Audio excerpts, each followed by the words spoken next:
Okay, the Jeep's done, and now I'm moving on to the 1932 Ford.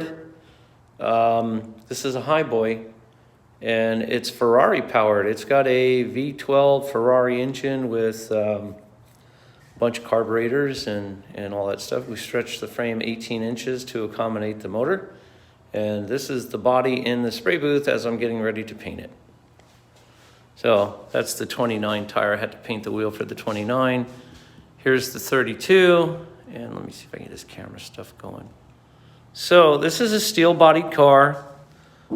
It's Ferrari Fly Yellow and the white on the body lines. And this is a frame-off, full. Those are 55 Chevy side window bezels. But I created this inlay for the Ferrari badge. And as you can see on this side, that's the piece of metal. Hold on. That's the piece of metal that I cut and welded to the body so that it can be recessed. And we get that nice little $400 Ferrari badge inlaid in there. And I've got those right here in the office somewhere. Here we go. So these come half crowned. There's a radius, and I have to flatten them out, and I've got to be careful because they are enameled. And they started off as a piece of brass that got plated, and it's the little standing stallion, which I had a crushed Testarossa hood, and I cut that stallion out of the Testarossa hood and turned it into a piece of art, which turned out pretty nice. So here's the inlay. I'm just going to do this by hand real quick. And once it's in there, it's going to get urethaned into place, and it'll fit. There's a bunch of tape behind it right now. But I had to work this thing that hard. The tape's got to come off of there to show you exactly how it fits. This is like the claw game. Running that joystick is like running the claw game at Norms. Okay, so there's the fit. Pretty good. Got a little bit to work on right there, which takes hundreds of thousands of hours to make it fit just perfect, but you know, that's what it's about, making it fit perfect. I can't tell you how many times I've dropped this thing, but I've dropped it onto a pillow. So if you're ever dealing with a $400 badge that you're worried about, put a pillow on the ground. Because when it falls out of there and you're not fast enough to catch it, at least the pillow stops it from getting destroyed. So that's that. The cowl's right there. Protected my stripe for my body molding. The doors go on. The hinges are here for the doors. The firewall is sitting over there on the floor. There's the firewall. Come on, camera. There's the firewall. It gets bolted into place, and I'll show you the whole build. Within the next 3 days, I have to have this thing painted, clear-coated, and striped, and ready to go on the chassis, because the 18th, she's a-coming. And the 18th is when I told this guy that owns this car he should be expecting it. Now, of course, I'm going to be just a little bit late, but bottom line is I'm working on it.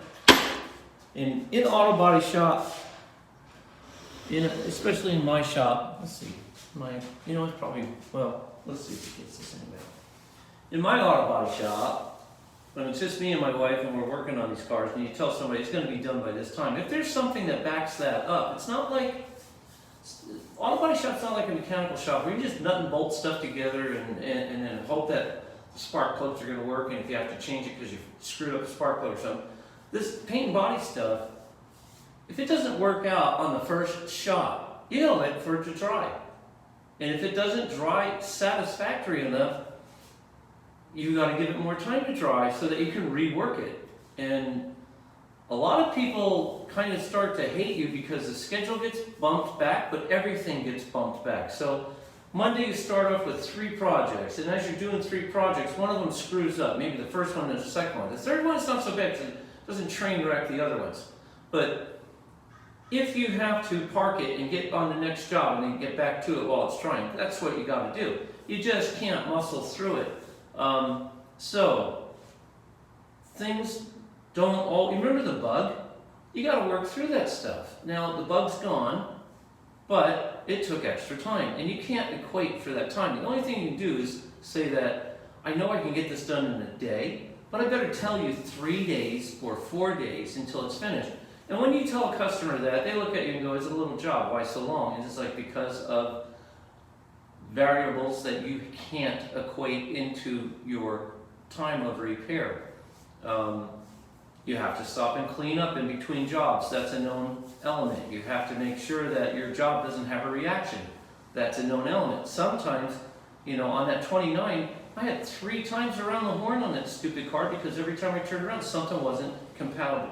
So, and it was the paint that I used was the same paint all 3 times, and all 3 times I had one reaction with the next reaction with the next reaction, and it was that paint falling down on itself, which I don't think I'm ever going to use that brand again because I don't get paid 3 times to do a car 3 times. I get 1 shot at it, I get 1 paycheck out of it. If it screws up, I've got to eat that. I've got to take the time to redo that.